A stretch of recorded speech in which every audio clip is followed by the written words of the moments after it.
Hello friends, आज हम continue करने जा रहे हैं अपनी NCERT book series class 6 polity chapter number 6। वो है अर्बन एडमिनिस्ट्रेशन। ये भी लोकल एडमिनिस्ट्रेशन का ही पार्ट है। इसके पहले हम लोगों ने जो देखा था वो रूरल एडमिनिस्ट्रेशन देखा था। रूरल एडमिनिस्ट्रेशन में हमने देखा था ग्राम पंचायत, पंचायत समिति और जिला परिषद। मतलब गाँव लेवल पे ग्राम पंचायत, ब्लॉक लेवल पे पंचायत समिति और फिर जिला लेवल पे जिला परिषद। लेकिन यहाँ बात करते हैं कि अर्बन एडमिनिस्ट्रेशन कैसे काम करता है। सबसे पहले हम ये जानते हैं कि रूरल और अर्बन में अंतर क्या है। मतलब what is rural area and what is urban area. आप ये समझिए कि रूरल एरिया में फर्स्ट तो लेस इंफ्रास्ट्रक्चर डेवलपमेंट होगा। मतलब इंफ्रास्ट्रक्चर जो होगा वो लेस डेवलप्ड होगा। दूसरा, डेंसिटी पॉपुलेशन जो होगी वो कम होगी। डेंसिटी जो होगी पॉपुलेशन की वो लोअर होगी। थर्ड, जो मोस्टली पॉपुलेशन होंगे वो एग्रीकल्चर एंड अलाइड एक्टिविटीज़ में इन्वॉल्व होंगे। वहीं जब अर्बन सेक्टर्स या अर्बन एरिया की बात की जाती है तो फर्स्ट इंफ्रा इम्प्रूव रहता है। रोडवेज़ अच्छे होंगे, वहाँ पे फैसिलिटीज़, मेडिकल फैसिलिटीज़ बहुत अच्छे होंगी, एजुकेशन फैसिलिटीज़ बहुत अच्छी होंगी। डेंसिटी ऑफ पॉपुलेशन वो बहुत हाई रहेगा। डेंसिटी क्या होगा, वो बहुत हाई रहेगा। थर्ड क्या है कि मोस्टली जो पॉपुलेशन होंगे वो सेकेंडरी या टर्शरी सेक्टर से जुड़े रहेंगे। मतलब या तो वो मैन्युफैक्चरिंग से जुड़े रहेंगे, या तो वो टर्शरी सेक्टर्स लाइक सर्विसेज से जुड़े रहेंगे, या तो वो ट्रेड करते रहे होंगे, या तो वो जॉब होल्डर होंगे, या एनीथिंग। तो फिर यही डिफरेंस हो जाता है रूरल एरिया में और अर्बन एरिया में। आप इस हिसाब से समझे तो आप इस हिसाब से समझ पाएंगे। फिर दोनों का एडमिनिस्ट्रेशन अलग अलग होता है। आपने जाना था कि डिस्ट्रिक्ट में अगर बात की जाए तो हम पहले देखते हैं, जैसे वहाँ जिला परिषद था गांव के लिए, यहाँ पर क्या होता है 4 लेवल के एडमिनिस्ट्रेशन होते हैं। पहला नगर पंचायत होता है। क्या होता है? नगर पंचायत। दूसरा क्या होता है? नगर पालिका या म्युनिसिपल काउंसिल। तीसरा क्या होता है? Municipal corporation. और चौथा क्या होता है आपका? Metropolitan municipality. Metropolitan municipality. इसको आप अगर डिटेल से कहीं मैं देखूँ, इसको डिटेल में और कहीं लिखने के लिए स्पेस हो तो मैं दिखाती हूँ।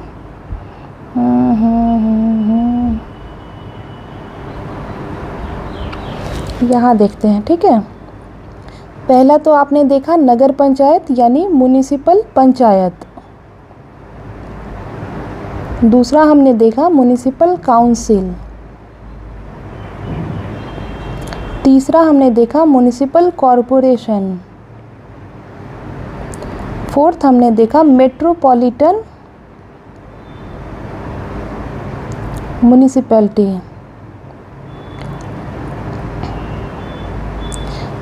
अब इन सब में डिफरेंस क्या है? म्युनिसिपल पंचायत वो है जो ग्राम पंचायत अभी ट्रांजिशनल फेज में है। मतलब वहाँ की पॉपुलेशन अब क्या हो रही है, सेकेंडरी और टर्शरी सेक्टर्स के तरफ मूव ऑन हो रही है। वो थोड़े डेवलप्ड एरियाज़ हो चुके हैं, तो वो क्या कहलाते हैं? म्युनिसिपल पंचायत या नगर पंचायत कहलाते हैं।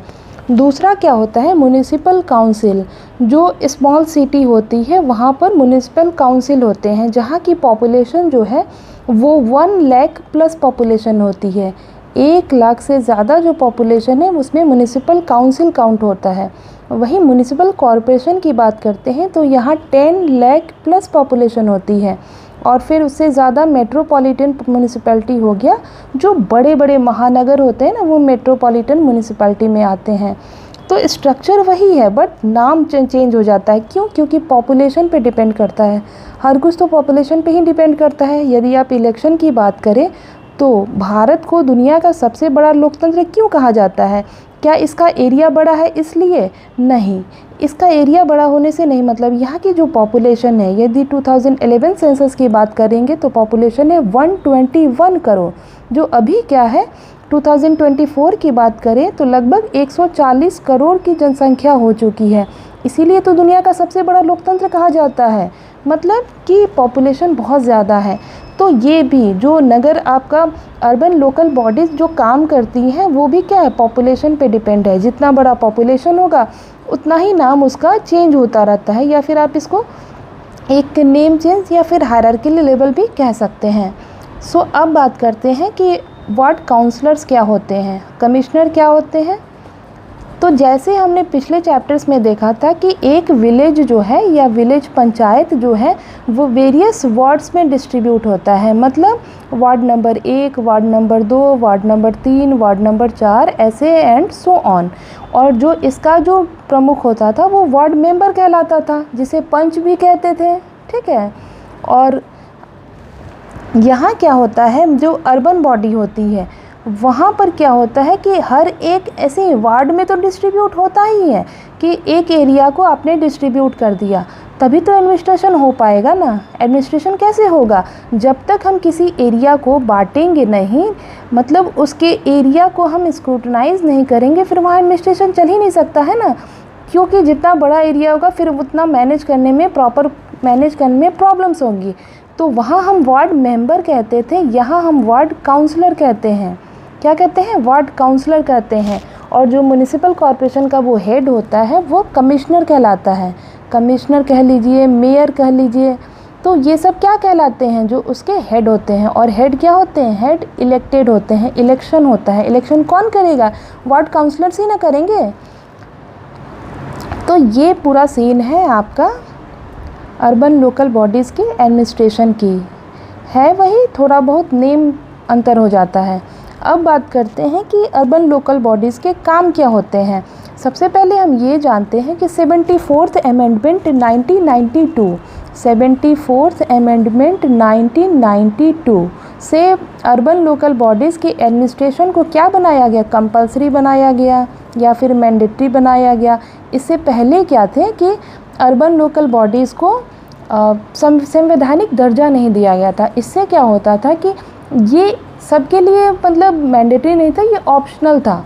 तो मोस्टली क्या होते थे, पीपल उसको इम्प्लीमेंट नहीं करते थे, गवर्नमेंट उसको इम्प्लीमेंट नहीं करती थी, जिससे आम जो जनता है या जो डिसेंट्रलाइज्ड जो गवर्नेंस है वो नहीं पहुंच पाती थी जनता के पास। तो ये इशू होते थे।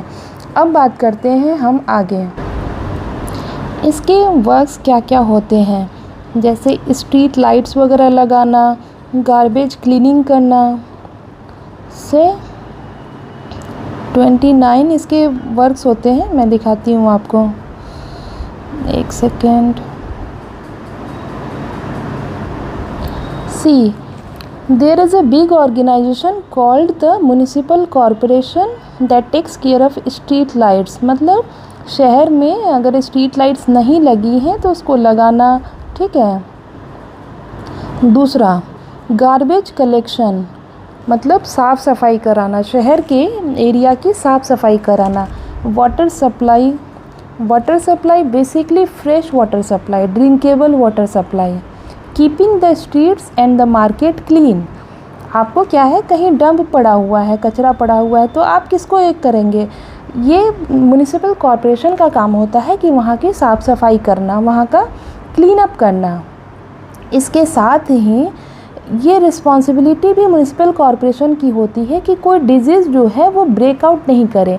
जैसे एग्जांपल में सूरत में 1994 में क्या हुआ था कि प्लेग फैला था। तो प्लेग क्यों फैला था, देखिए, the city of Surat had a plague square in 1994, dirtiest cities in India. आपको पता है कि जो स्वच्छ सर्वेक्षण आजकल मतलब पर ईयर जो चल रहा है वो इसमें इंदौर जो है हमेशा ही क्लीनेस्ट सिटी के रूप में उभरा है। लेकिन यही बात अगर 1994 में सूरत की कहे जाए तो डर्टीएस्ट सिटीज़ थी। तो डर्टी होने से सिर्फ ऐसा नहीं है कि आपको देखने में गंदगी लगती है, नहीं, बीमारियों का भी ब्रेकआउट होता है। अनेक बीमारियां फैलेंगी तो उससे क्या है, हेल्थ लेवल नीचे जाएगा और फिर वहाँ पे महामारी भी फैल सकती है।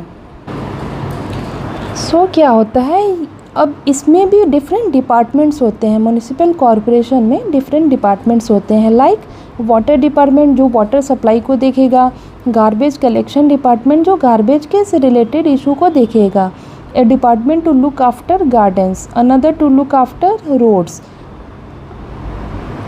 अलग अलग जो डिपार्टमेंट्स होती हैं वो अलग अलग डिपार्टमेंट का रखरखाव, उस सेक्टर के रखरखाव को देखती है। अब क्या देखते हैं कि फ़ंड का डिस्ट्रीब्यूशन कैसे होता है। फ़ंड्स का डिस्ट्रीब्यूशन तो हमने देखा था कि स्टेट जो है वो डिस्ट्रिक्ट को देगी, लेकिन ये मतलब आता कहाँ से, फ़ंड्स का सोर्स क्या है? तो फंड्स का सोर्स है आपका लेवी ऑफ टैक्सेस, मतलब जो भी हम पीपल पे टैक्स लेवी करते हैं उससे इसका फंड सोर्स गेट होता है। मतलब ऐसे तो प्रॉपर्टी टैक्सेस लगती हैं, आपको पता है कि आप जिस घर में रहते हो या फिर जिस जगह पे रहते हो वहाँ पे एक प्रॉपर्टी टैक्स लगता है जो सालाना होता है। इसके अलावा बहुत सारे जनरल टैक्सेस होते हैं। सपोज़ करिए आप एक मूवी टिकट को देखेंगे तो उसमें आप ये देख सकते हैं कि वेरियस टैक्सेस क्या लगे हैं, और टैक्सेस का आपको पता है कि एक रेशियो होता है। Some taxes have to go to the central government और कुछ जो होता है वो स्टेट गवर्नमेंट होता है। उसके साथ ही जब फाइनेंस कमीशन बैठती है तो इस टैक्सेस का बंटवारा भी होता है in the between centre and the states. तो टैक्सेस के रूप में हम इसके सोर्स को गेट करते हैं। अब क्या होता है, हमने देखा कि जैसे अर्बन एरिया है वो डिफरेंट वार्ड्स में क्या थी, डिस्ट्रीब्यूटेड थी। अब ये वार्ड का था, वार्ड काउंसलर था, और सभी वार्ड काउंसलर्स मिलके क्या करते हैं, एक हेड काउंसिल होता है जिसमें वो मेन जो होता है वो अध्यक्ष या मेयर का इलेक्शन होता है। और इस वार्ड काउंसलर्स को कौन सेलेक्ट करता है, उस एरिया के जो मतलब उस एरिया के जो एडल्ट एज के लोग हैं या प्लस 18 एज के पीपल हैं वो।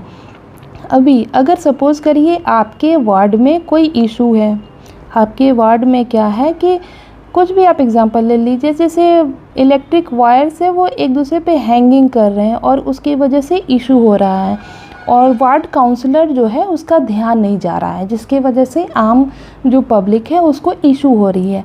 तो क्या सब मिलके एक प्रोटेस्ट कर सकते हैं? प्रोटेस्ट कर रहे हैं, ये सब मिलके जा रहे हैं किसके पास, वार्ड काउंसलर के पास, और वहाँ क्या कर रहे हैं, वहाँ ये प्रोटेस्ट कर रहे हैं कि भाई ये इशू है आप इसको सॉल्व करो।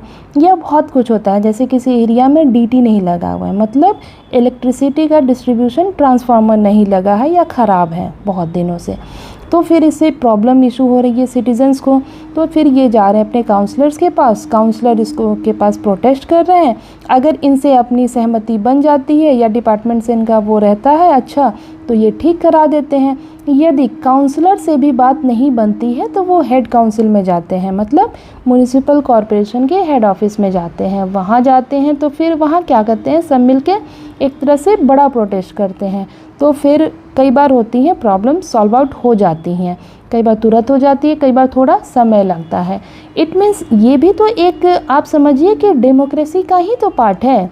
आप अपने लोकल लेवल पे, मतलब आप अपने आसपास के एरिया में who is responsible for like getting the things done, मतलब आपके प्रति कौन रिस्पॉन्सिबल है।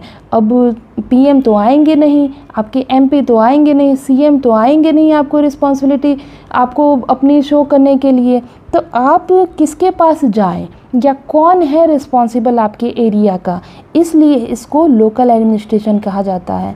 आप अपने लोकल जो भी लोकल नेता कह लीजिए, क्योंकि ये वार्ड पार्षद होते हैं, वार्ड काउंसलर्स को वार्ड पार्षद भी बोला जाता है। तो आप अपने वार्ड पर्सन्स के काउंसलर्स के मुखातिब हो सकते हैं, आप उसको पर्सनली जानते हैं और आप उसको बेहतर तरीके से रिलायबल ठहरा सकते हैं। तो ये है लोकल एडमिनिस्ट्रेशन का बेनिफिट।